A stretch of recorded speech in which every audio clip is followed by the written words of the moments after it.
second solo pod in 2 days. This can only go well, right? What's going on, everybody? It's your buddy, it's your pal Spaz Phoenix, the YWC Reality Check, here with you tonight for the preview for Saturday night's main event, / John Cena's last match, / a little bit of SmackDown as well. So I hope you're in for all of those things. Toss me your comments down in the box below, or if you're listening live in the chat on YouTube, thanks, welcome. I know a lot of you have come over from the Wrestling for Life Network community. Love you guys, love those guys. Shout out to KJ and Big Nick, and shout out to my co-host Jake, because we don't have Jake tonight. Life's kicking him in the ass once again. So first and foremost, head on over to X, countdown ended, or head on over to his YouTube, Rumble, TikTok accounts and show him some love. As I said last time, he just made YouTube partner very recently. Love to see it. Couldn't happen to a nicer guy.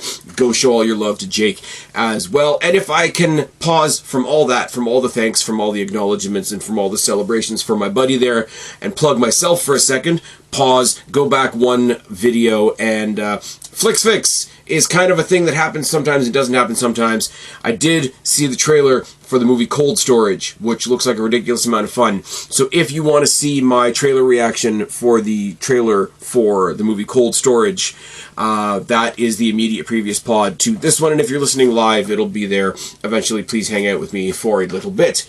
Before we get into our WWE news, because there's a lot of WWE stuff to talk about, even though there's technically no more WWE pay-per-views this year, we've still got 2 more shows to go. We got this, and then we've got AAA Guerra de Titan, which looks like it's going to be a lot of fun as well. Could have a lot of attachments to this show as well. But I do want to take a moment to give a rare bit of positive reaction, positive energy towards AEW. Yes, I know. Sit down, take a breath, react to what I just said. I mean, Dynamite's poo. Let's be real for a second. They've got a couple really good wrestlers that can pull out a couple really good matches that company doesn't deserve. Talking about guys like Speedball and Fletcher, and that's about it, really. But they did finish off last night at Winter is Coming, the inaugural AEW Women's Tag Team Championships, so at least we might get 4 women on a show now instead of the typical 2 or less that Tony likes. Long story short, it was Willow Nightingale and Harley Cameron taking on Mina Shirakawa and Toni Storm, the Babes of Wrath. Willow and Harley Cameron got the win. Super nice, super feel-good moment. Would love so much more for both of those ladies, and the ladies that they were in the ring with as well. There wasn't any bullshit after the match either. Big, nice hug and handshake between all 4 of the ladies. Toni Storm's been at the top, but Mina, Harley Cameron, fucking, how Willow is not your merch machine and your, like, babyface queen of the division blows my mind. But they do get to have that little caveat in their career now. They were the inaugural Women's Tag Team Champions over in AEW. So shout out to those ladies. Shout out to Willow. Shout out to Harley Cameron. I said a while ago I would love to see Harley Cameron and Willow take on Thea Hale and Bailey. I think that would be a lot of fun. It'd be like Haley and Bailey or some ridiculous thing, because Babes of Wrath is one of those tag team names that either makes you smile or makes you cringe, and I do a bit of both. It's fine. Speaking of a little bit of both, and speaking of cringing, that is a terrible, horrible transition of topics, and this is why I need a co-host. We've got to get through SmackDown before we get to Saturday night's main event and John Cena's last match, and there's really only 2 things I want to talk about. There is a title match, and there is a mixed tag match. Tommaso Ciampa's finally going to get his hands on Ilya Dragunov, and we got the Terror Twins versus Aleister Black and Zelina. Now, Ciampa and Dragunov, as you guys know, it's one of the things I've really criticized SmackDown for, because Ilya Dragunov's the babyface doing the open challenges, etc. But at the same time, he's been a dick to Ciampa. So not only are you making the bad guy, you're making the good guy look like a dick. You're making the bad guy look like somebody that's being fucked with. That's not a great dynamic. Especially when I think Ciampa's going to hop into the ring and try to kill him. Now, here's the other thing. Here's the other straw stirring the drink here is Tama Tonga from the MFTs has also been in Dragunov's face. So there's 3 things here that I could see happening. Ciampa wins, Tama Tonga gets in his face. Dragunov wins, and Tama Tonga gets in his face. Or Tama Tonga just comes in and fucks up the match, and it leads to a triple threat. Don't know if I'm crazy about the triple threat idea. He's been staring down Dragunov, so I want to see him bring that to a conclusion as well, so it's not just all backstage segments. But I'm not gonna lie. Yes, I'm a black and gold NXT loyalist. Ciampa coming out and being like Psycho Killer Ciampa with no music and clutching onto a belt like it's Goldie, I could do with another round of that. I really, really could. I don't have any doubt in my... I hope it's one of those things where... Oh my god, I'm going to go back to Dynamite last night and what they did with Hook, where Hook came down with Samoa Joe because Samoa Joe drew the short straw and actually had to have a match with Burger Kingston. Hook was on the outside, got involved within the first minute, it was chucked out right away. Now, does that make for a better match? Not really, because half of that match is Burger Kingston, but it got rid of the bullshit on the outside. Very, very much you need to do the same thing here. Do something with Gargano and Candice LeRae really quickly so that it can be just these two beating the tar out of each other. No, they're not going to bleed. No, they're not going to use bricks and syringes, and they're not going to set anybody on fire. Because it's not AEW and it's not Kenosha. Moving swiftly on. But these guys are going to beat the crap out of each other for the United States Championship.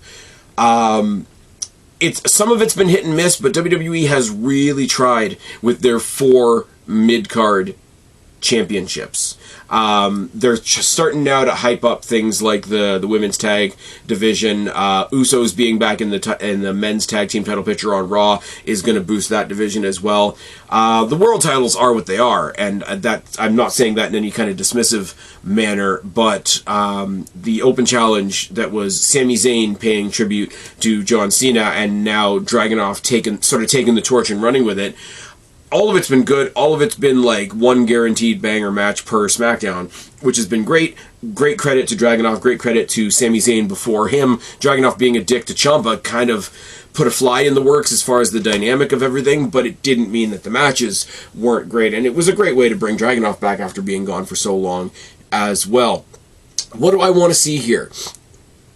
The only thing that I can see here is Tama Tonga comes down, tries to fuck up the match. Dragunov gets so pissed off because he wants to win his matches honorably, like we saw last week, that Ciampa decks him for the belt and goes on to be a champion, and Dragunov and Tama Tonga end up in a mini feud without the belt. Now, it's not ideal, but you can sort of posit it as, Dragunov would have had a guaranteed rematch clause, but Tama Tonga challenges him for that rematch clause, and he's the honorable guy, so he takes that challenge, and blah, blah, blah, blah, blah. But the MFTs are really, really involved with the Wyatt Six, and the Wyatt Six are involved with the MFTs, but also involved with the Psycho Circus over on AAA, which we're going to be talking about next week. So, best of the bad choices, Ciampa wins, maybe with Tama Tonga's help. If we get a match just between the two of these guys and the Tama Tonga MFT's element isn't there at all, I wouldn't mind that either, and I still wouldn't mind Ciampa decking Dragunov, because, they could ping-pong that title. They've done a lot of long title reigns as well in WWE. Some people don't like it. So if they want to do a little bit of ping-pong with the U.S. title between these two guys, as long as they keep pounding the shit out of each other, I don't think that'd be the worst thing in the world either. Ciampa in a singles frame of mind, once again, going after a title, even though it's not a main world title like it was with Goldie, is no bad thing. And if it means that Gargano and Candice LeRae are going to be at ringside as his cheerleaders, that could be a lot of fun as well. There's a lot of fun to be had with that. Austin Theory, if he's not joining the Vision, could come and join the Way, and the Way could just be all the cheerleaders for Tommaso Ciampa. And it's like, hey, we're all here to have a good time, and we're all goofballs, and he's our friend, but he's also maybe going to kill some people. It's fine, don't worry about it.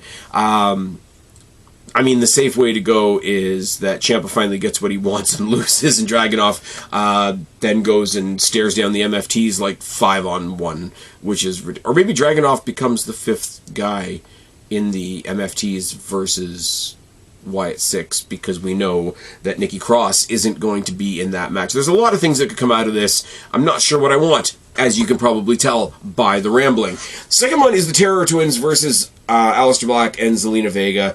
A lot of people, mostly people that like to hate on Rhea Ripley because she's the one of the biggest stars in the company, going all on about the, oh my god, why did she randomly show up on SmackDown? Okay, it's not random. Tell me you don't watch the show without telling me you don't watch the show. Here's the thing. You guys know what I think about Priest, and you guys know what I think about Rhea Ripley. They have to lose this. They do. They really, really do. They are connected. They have a previous connection from the Judgment Day, from being the Terror Twins on Raw, but they are not a team. As much as we may or may not stick to the, as much as we may or may not stick specifically to the brand split anymore, Rhea Ripley is on Raw, Damian Priest is on SmackDown. Rhea Ripley does, as people have pointed out, have storylines going on Raw, either with individual people. We're going to get Rhea Ripley versus Asuka one-on-one at some point, and it's going to be fantastic.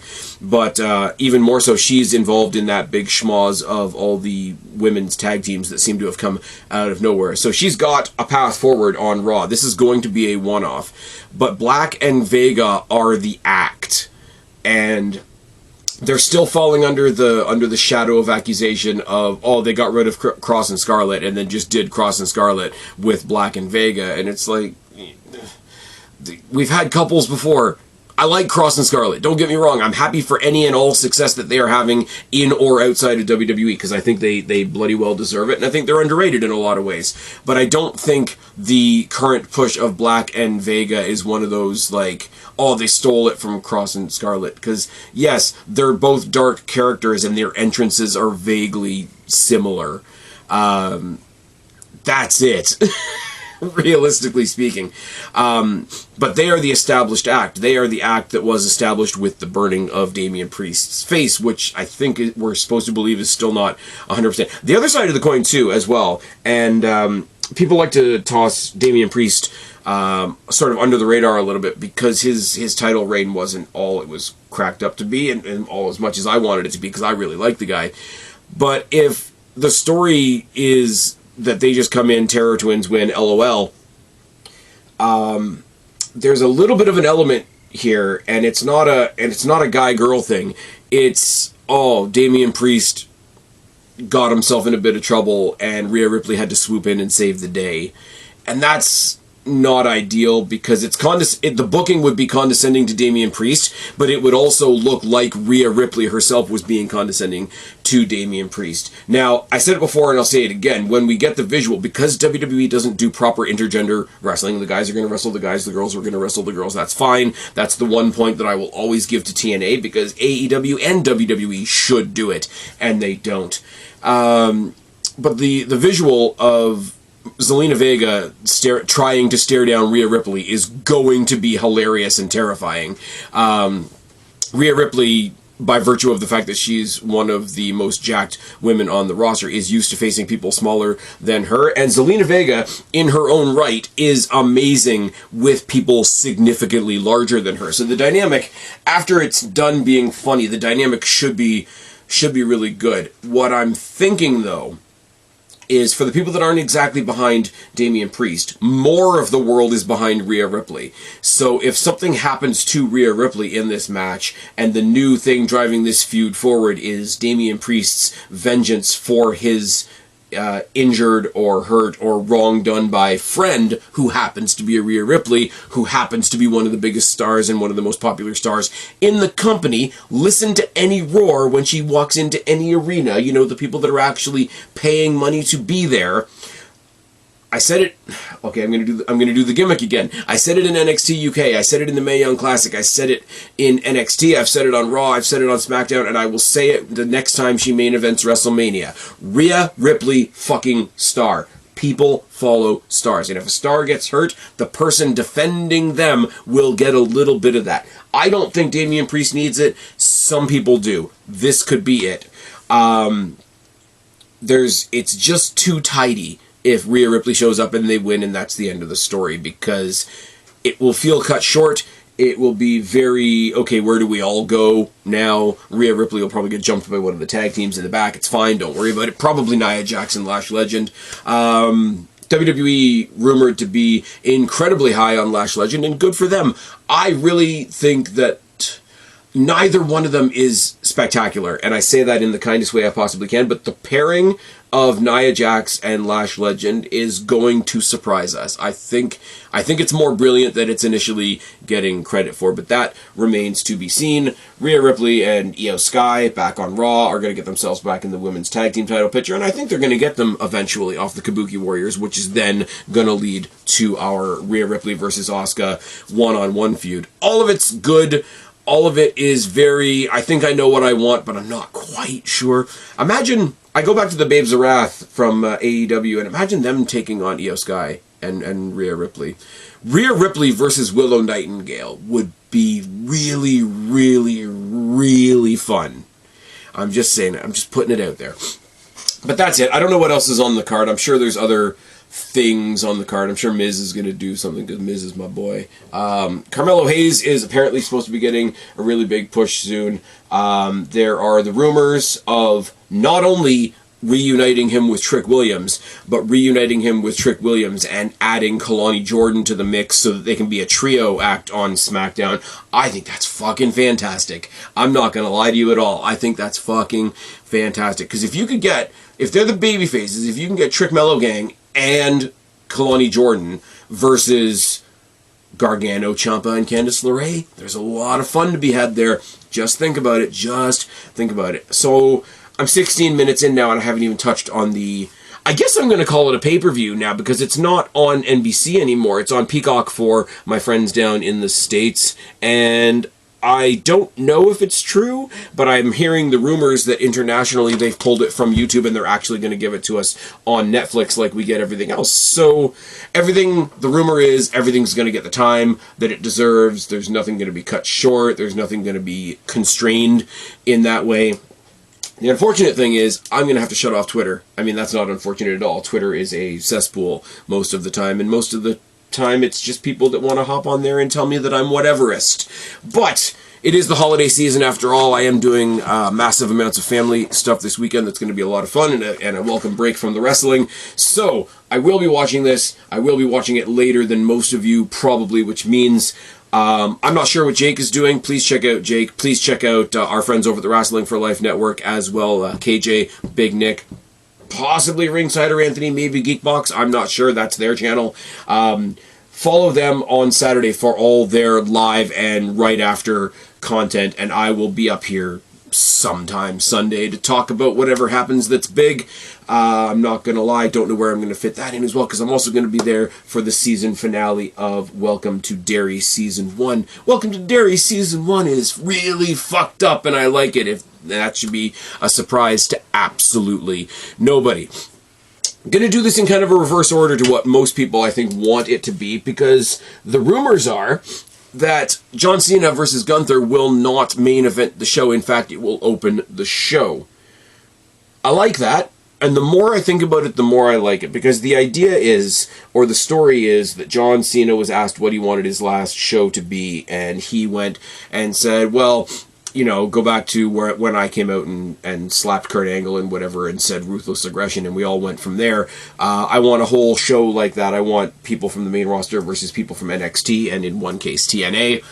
Now, whether that's true or whether that's something that they scripted that his character did, I don't know. I don't care. It's a nice thought, and the full length and breadth of that thought would be, okay, let me get my farewell out of the way, and then let the youngsters take over. Now, some of the youngsters aren't youngsters because they're main roster people, but you get my point.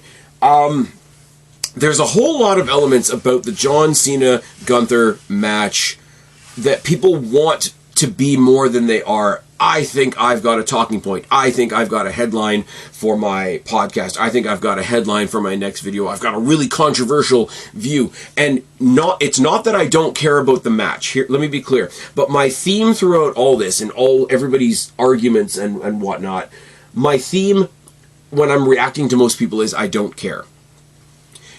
If it's true that it's going on first, I don't care. It's kind of cool. It's kind of interesting.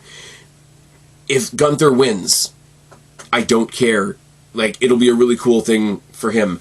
If John Cena wins, I don't care. it'll be a nice send-off for him, and it won't hurt Gunther at all. Like, nobody's getting hurt either way. Nobody's getting hurt by this opening the show, if that is in fact what's happening. And here's the big one. Here's the big one. This is the countdown to John Cena's last match, and nobody ever retires in wrestling. I bet he comes back in 2 years when that Saudi money calls, and blah, blah, blah. I love how Saudi money has become a thing to beat people over the heads with. Like, you wouldn't take it yourself if somebody offered it to you. Here's the thing. John Cena could have his last match. But again, remember when John Cena versus The Rock was once in a lifetime. That's all I have to say about that. If this is his last match and he never comes back, cool. If he's confident right now that this is his last match, and in 5 years or I don't want to say 5 years, but in 2 or 3 years, whatever the case may be, a really fitting thing comes up, or a really nice creative direction, or a really good offer, or yes, I'm sorry, everybody goes to work for money, a big fat fucking paycheck comes along, and he wakes up one morning and decides, you know what, maybe I'm not done with wrestling. Fine. I don't care. I'm not going to be heartbroken. I'm not going to feel betrayed and lied to, because you know what? Going into Saturday, still used to the Sunday pay-per-views. How old am I? But going into Saturday, John Cena is telling me that it's his last match. Because going into Saturday, John Cena, I'm pretty damn sure, thinks this is his last match. Now, what I will say is, somebody brought this up. I'm pretty sure it was one of the guys from Wrestling for Life, but it may have been somebody out there on another stream or whatever. If he goes into this match, win or lose, grabs a microphone, sort of smirks at everybody, and sort of says, "Psych, I'll see you at WrestleMania," it'll be lame, but it'll be the kind of lame that will have me rolling on the floor over there by my television. At just the sheer balls of it would be fantastic. Like, you couldn't even be mad at that. I mean, some people can be, but that's the people that want to be mad at WWE in general. The thing is, like, it's going to be fun. It's a moment, and it's a moment that they're creating. They're creating this moment of his last match the same way that they created the idea that he's the greatest of all time. We know John Cena's not the greatest wrestler of all time. We all know that it's either Shawn Michaels or CM Punk. It's fine. That's the story they're telling. It's like when he was a babyface pushed down our throats all those years, but they told you the story that this was the universally beloved, all hail the conquering Snow White babyface. It's a story. Him retiring is a story. If that story becomes true, cool. Then he's one of the ones that actually does it. If it doesn't, then that means he wakes up 5 years ago, or 5 years from now, I should say, and changed his mind. And as human beings, we can do that. As a match, I think this is going to be funny. I think he's going to be the cartoon character he needs to be so that Gunther can be the spoil sport, the guy that ruins the fun. The guy that's going to, like, if John Cena was a cruiserweight and John Cena was doing a bunch of high-flying stuff, Gunther would be the guy that would bring down a hand and swat him out of the air. Now, he's not a cruiserweight, but from an emotional character point of view, he's going to be bouncing around the ring with all the energy and all the I'm just loving life energy of, hey, it's my last match and I'm here to celebrate with all of you in my hometown of Washington. Pause. But Gunther's going to smack that right out of the air. There's going to be a moment where everybody's so hyped up for John Cena and he's just going to get clubbed and it's going to deflate the crowd. And it's not because it all of a sudden becomes true that John Cena is this universally beloved character that was never, pushed down our throats for years and years and years. It's going to be because on the night, I really hope that the people in that arena in Washington, I don't know the name of the arena, I don't have it in front of me, I really hope that those people are just willing to go on the ride for the night so that the near fall that wouldn't be considered a near fall in any other circumstances can be the nail-biting, itch at the back of your throat, nobody even wants to breathe, near fall, 2 count, 2.99999 kick out that WWE wants to present it as. And I really hope that's the case. If it's a dead crowd, that's going to suck a lot because it's not going to do anything for John Cena's farewell, but it's not going to do anything for Gunther either. If I have to pick, I want to break the cliche because we saw it with Sting in AEW, and I didn't love everything about the Sting retirement run in AEW, Sting wasn't my guy. Undertaker was my guy. I wasn't a WCW guy. I was a WWE guy. It's fine. Don't worry about it. But it did sort of push forward that idea that, oh, you got to leave on your back, brother. It pushed that that's not necessarily the case anymore. And if you want a little like tongue-in-cheek sarcasm, the criticism of John Cena for years and years and years and years and years was he never lost, he squashed everybody, he buried everybody, Super Cena. So there is a really sarcastic context where that's exactly the ending that works as well. I'm going to go with John Cena winning, have a feel-good moment. The other thing I was going to put out to you guys, and if you guys are listening live in the chat right now, you can let me know what you think in the chat. I'm going to try and be there as long as I can, but the chat tends to freeze my computer every now and then, so if I'm not there, I apologize. Are they putting this at the beginning of the show so that they can get the match out of the way, so that he can go to the back and collect himself and come out at the end to say his goodbye? Because I don't think that's the worst idea either. They don't want to have a Goldberg situation where the guy gets cut off 2 minutes into his speech and half of his speech happens in the commercial break, because that was all nonsense as well. But we live, we learn, we move on. John Cena, whatever you think about John Cena, like, the guy's been here. And I've always said, even when I couldn't stand him, you're talking to the guy that one of my most popular videos on this channel to this day that I did years ago, it was called Cenapocalypse, but I think it was like the top 100 reasons why people can't stand John Cena. Because I was one of those guys one day, and I don't mean just one of those guys as in I didn't like John Cena, but as a content creator, I was definitely one of those guys. I think it's got, I think the cover of that video is a cartoon drawing of CM Punk giving a GTS to John Cena in a Superman costume. Look at me rambling to you guys, trying to remember what I've done on my own content on my own channel. Isn't that lovely listening? Get on Twitter, talk to Jake, tell him how badly I need a co-host. Moving swiftly on. Now we've got the exhibition, the WWE versus NXT matches that are happening. Now, Cody Rhodes came out on SmackDown last week and before Deadline said to Ricky Saints and Obafemi that I'm going to face the winner at Saturday Night's Main Event at John Cena's last match. And at the time, the champion was Ricky Saints, and we all thought that was kind of packaged away really neatly. Cody and Ricky are friends in real life. They're friends from AEW. Ricky Saints got in a bunch of shit just because he showed up at WrestleMania to be there for his friend's big moment, which tells you what kind of people AEW are. And it's all said and done. You know, Ricky will retain against Obafemi. Obafemi might come up to the main roster, and everything will be all tickety poo. Don't know where Trick Williams is. Hence, we think he's coming to the main roster. He's not in this conversation whatsoever. But Oba got the win. Oba got the win, and Javon won the Iron Survivor, which was a really good... I love the Iron Survivor matches, man. There hasn't been a bad one, unlike Anarchy in the Arena, moving swiftly on. But he cashed in his Iron Survivor, not contract, but like his winning, his number one contendership, on the very next episode of NXT. For those of you that didn't watch NXT, he then got screwed over by Ricky Saints in the process of Ricky Saints turning heel, and Obafemi is still your champion. Now, I want to say this right off the bat because I'm not going to touch on it again. Every single one of these matches has a, somebody else is going to run in element.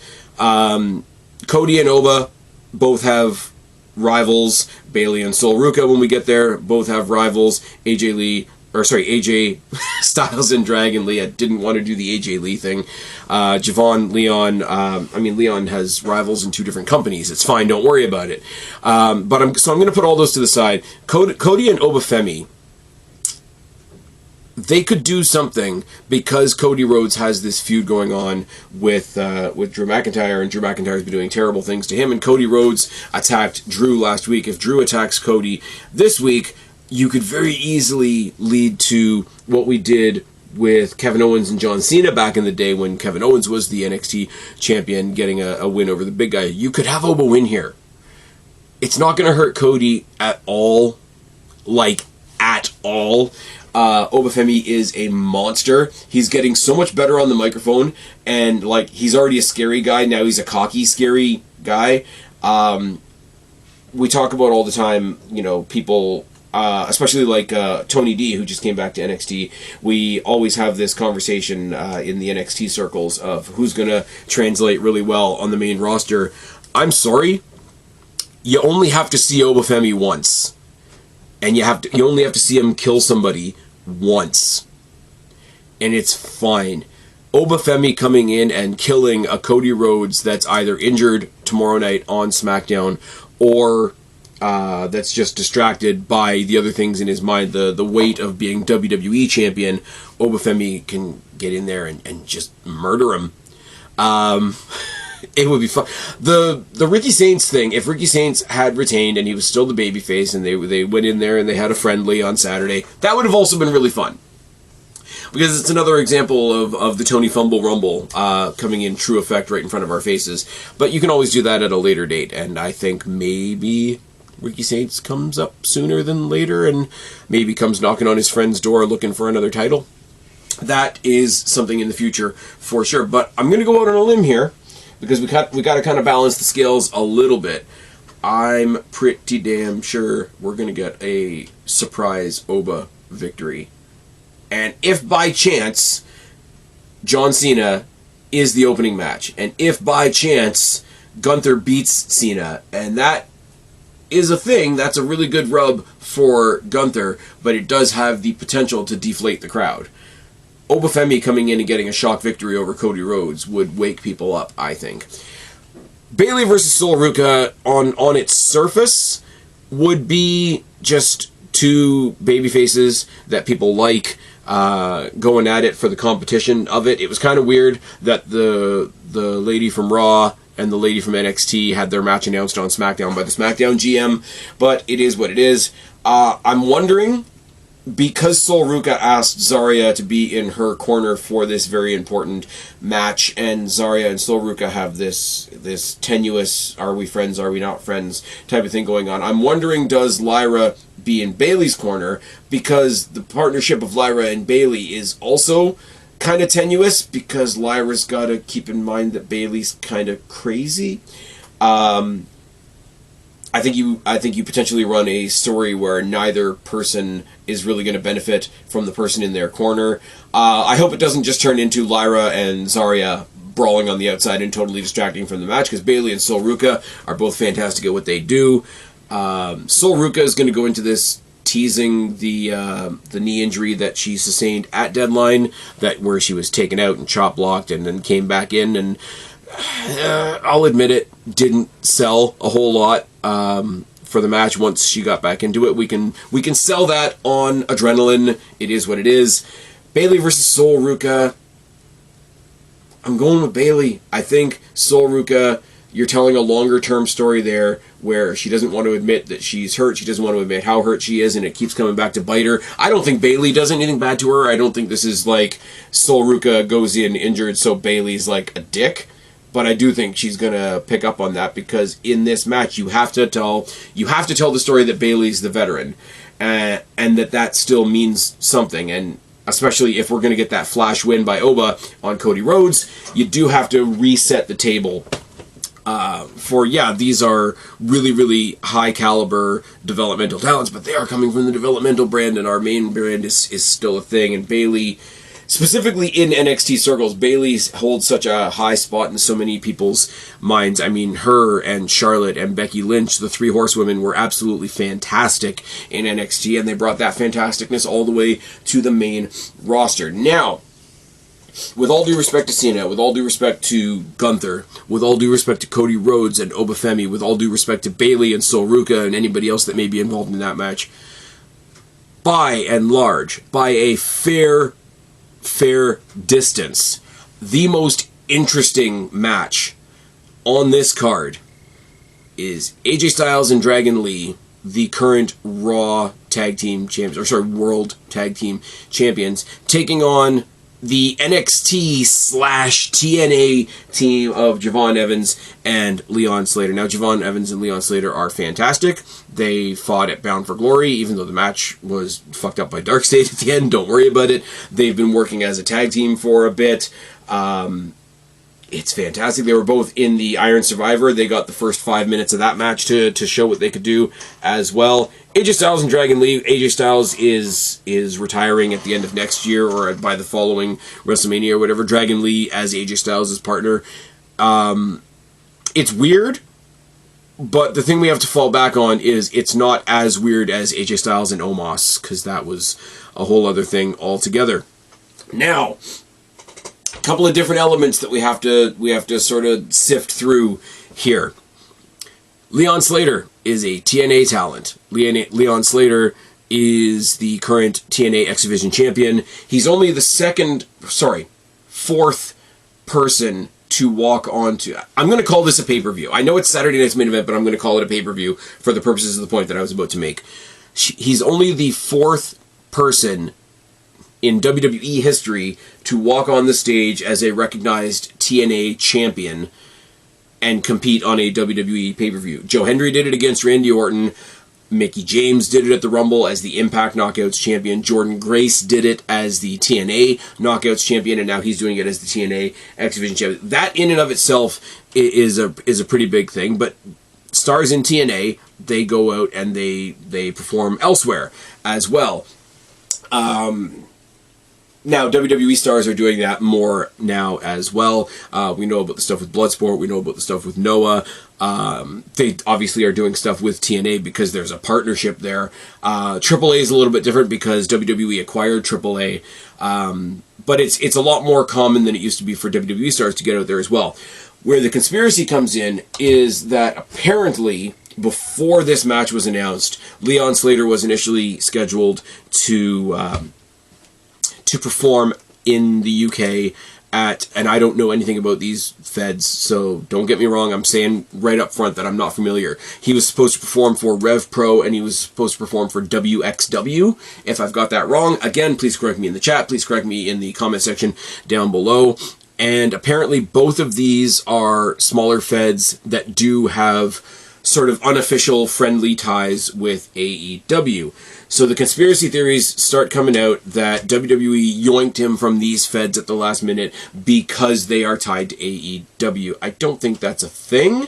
I don't think that would stop anything. I mean, TNA didn't have a very good relationship with AEW, and that hasn't really stopped anything from happening. But everything's a conspiracy theory. Everything is, oh, this must be WWE fucking with somebody. I think it's a little bit of a joke. Now, here's the thing. Here's the thing.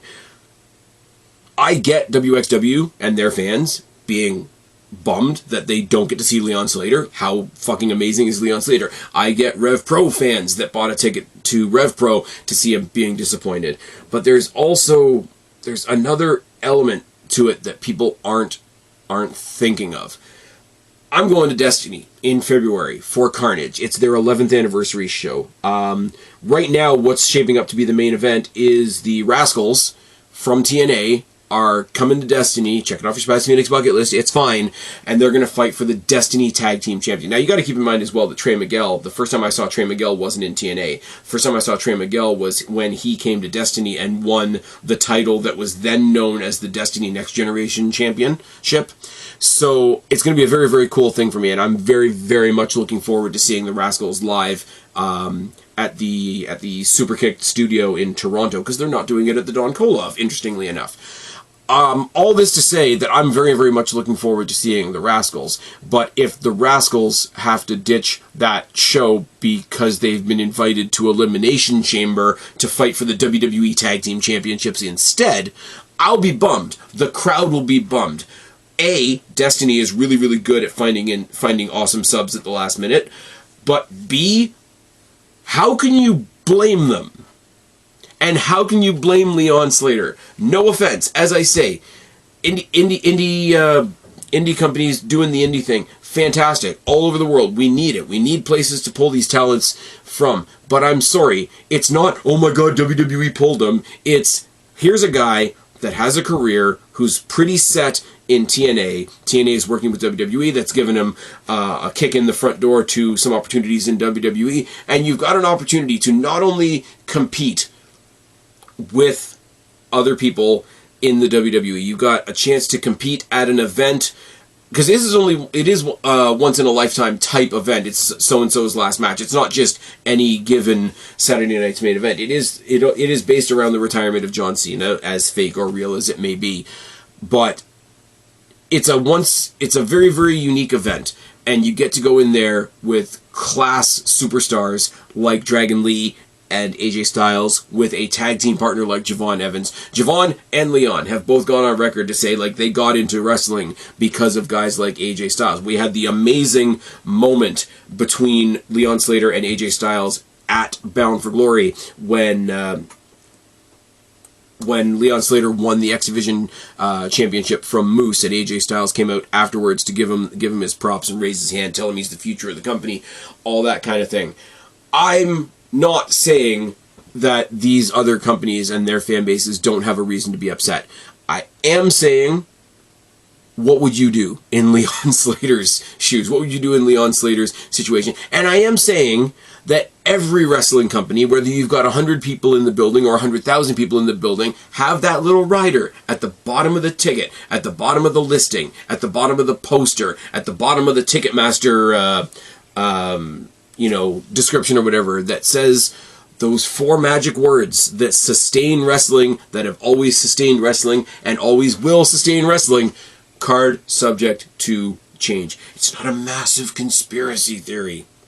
WWE's stealing all these talents from TNA. I say once again, AEW has stolen more talent, or not necessarily stolen, but taken more talent from TNA and misused them than AEW had. Where's Ace Austin?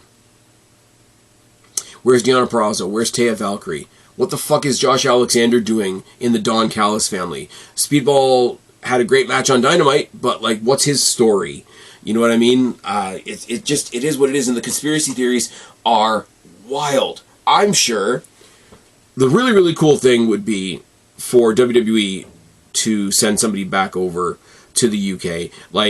Send a Sheamus, send a Finn Balor or a JD McDonough like they've done with WXW before.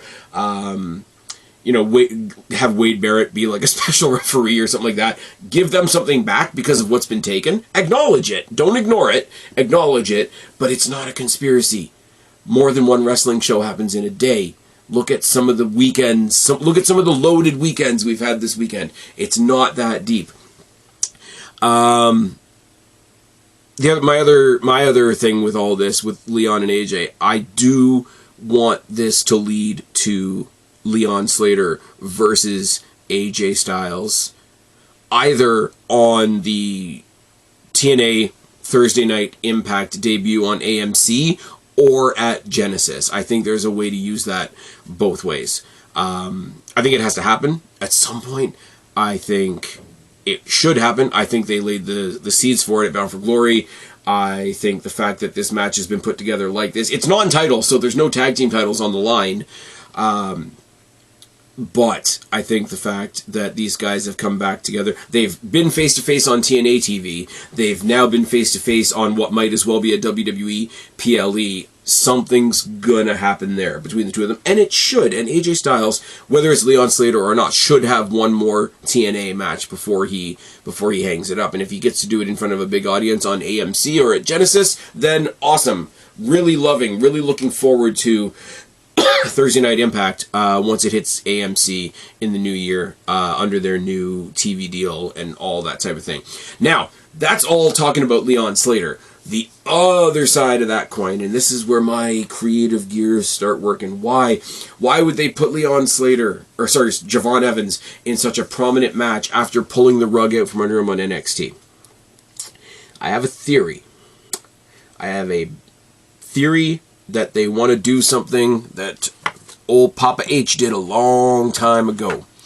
I have a theory that we are going to get a babyface version of the two-man power trip. We're going to get 2 guys with 2 tag titles and 2 singles titles at the same time. Now, Leon being the X Division champion, but you forget what else Javon has. They have put Javon in so many places. They've put him in the showcase when it was TNA versus NXT. They put him in Gold Rush. They put him in the Iron Survivor. They had him win the Iron Survivor. They've got him in this John Cena's last match pay-per-view coming up this Saturday. And they have him at the AAA Guerra de Titan pay-per-view next weekend.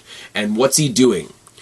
He's going for the AAA Cruiserweight Championship. Now, is that as big as a world title? No, but does it make sense? Yes. What brings them together is their styles. Obviously, Leon Slater is an X Division star because TNA's sort of flagship title is the X Division title, which was a cruiserweight division, except we didn't want to have the limits of weight divisions and all that sort of thing. Now, Javon Evans ain't no heavyweight, so he can hold a cruiserweight title too, it's fine. So, if they have Leon Slater, TNA X Division champion, Javon Evans, AAA Cruiserweight champion, going for any and all tag team titles that they can lay their hands on. If they come together and say, look, we've each got a belt, what if we got matching belts? And they just go on a run. They try for the SmackDown titles, they try for the Raw titles, they try for the NXT titles, they try for the AAA titles, let them go after Psycho Circus, they try for the TNA tag titles as well. I don't know which one you actually give them. Maybe NXT. Maybe you have them dethrone Dark State, because that would be a lot of fun as well. Because then you would have, with those two guys, you would have a AAA, an NXT, and a TNA title in one team. It would be the dude tag team equivalent of what Chelsea Green and Ethan Page are doing right now with the AAA mixed tag titles, and the fact that they're both United States champions, United States and North American champions as well. I hope all this happens, because that's the only way that what they did this past week on NXT makes sense. Let's be real for a second.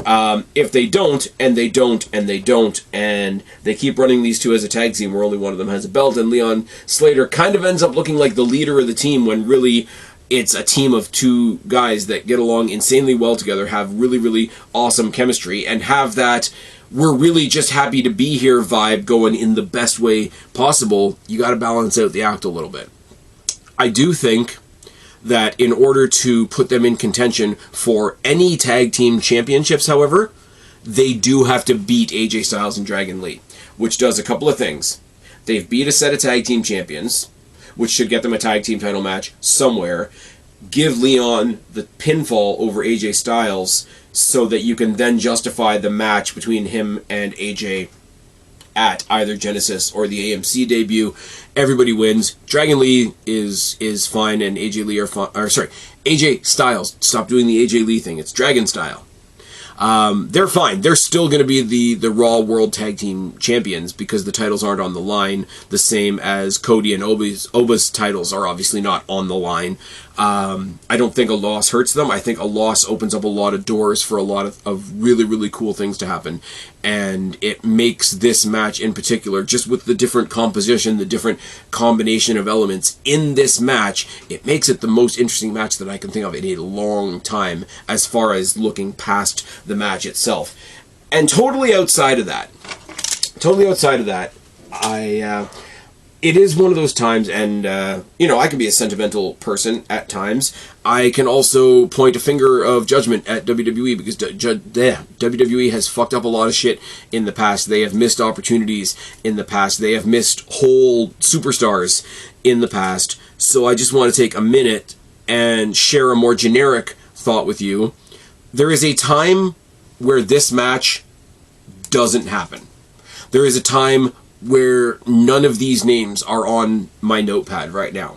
There is a time where WWE, 10 years ago now, but there's a time where WWE doesn't even look at an AJ Styles. There is a time where somebody says, well, we have a luchador, we have Rey Mysterio, why do we need Dragon Lee? Like, we've already got a luchador, it's fine. There is a time where, at least not on a regular basis, would you be featuring NXT stars on your main roster pay-per-views. And there's definitely a time that a contracted TNA superstar / TNA champion would not scratch the surface, would not even find himself behind the curtain at a WWE pay-per-view event. So a lot of things are going to come out of this weekend, I think. A lot of people are going to be of a particular mind of, what did we do with Cena and Gunther? Cody and Oba, neither one of them can really win. What did we do with the ladies? Unfortunately, it's doing a little bit of TNA, and there's only one ladies match on the card. There's a lot of, like I said, there's a lot of interlocking elements with the tag match that I just mentioned. But I do hope at some point, and maybe I'm getting a little too deep in my feels here, and it's because I'm rambling because I don't have a co-host. Jake, feel better. I need you. Come back. But I do hope when you look at a card like this, that is mostly exhibition matches, let's be real for a second, there's a time in the not-too-distant past that we don't get any of this. And I think that's pretty damn cool. If I have to give predictions, I'm going to go Cena, I'm going to go Oba, I'm going to go Bailey, I'm going to go Javon and Leon. And specifically Leon pinning AJ. That's it, that's all. I don't really have any clever, snazzy way of ending the pod. Again, sitting here solo. Did the solo pod last night for FlixFix, talking about cold storage. Hope you guys go check that out as well. If you're in the chat, and if you're still in the chat after listening to me ramble for this long, love you guys. If not, if you're listening to this later on, leave me a comment in the comment section down below. What are your thoughts on Cena's last match? Is it Cena's last match? Do you have a specific way that you want it to go? Is there a particular NXT star that you need to shine, or potentially TNA star, that you want to shine on this card? Do you like this idea of just throwing out a whole card of exhibition NXT matches? And because it's how I started the pod, like, let me know what you think about the Babes of Wrath making history and being the first ever AEW Women's Tag Team Champions. Are you hyped or not? Are you hyped for SmackDown, or are you looking past that to what is John Cena's last match? I've been Spaz, your YWC Reality Check. Subscribe up there, talk down there, start a conversation, keep all these conversations going. Don't be a stranger. I will talk to each and every last one of you later, but for right now, I am tagging out. Bye, guys.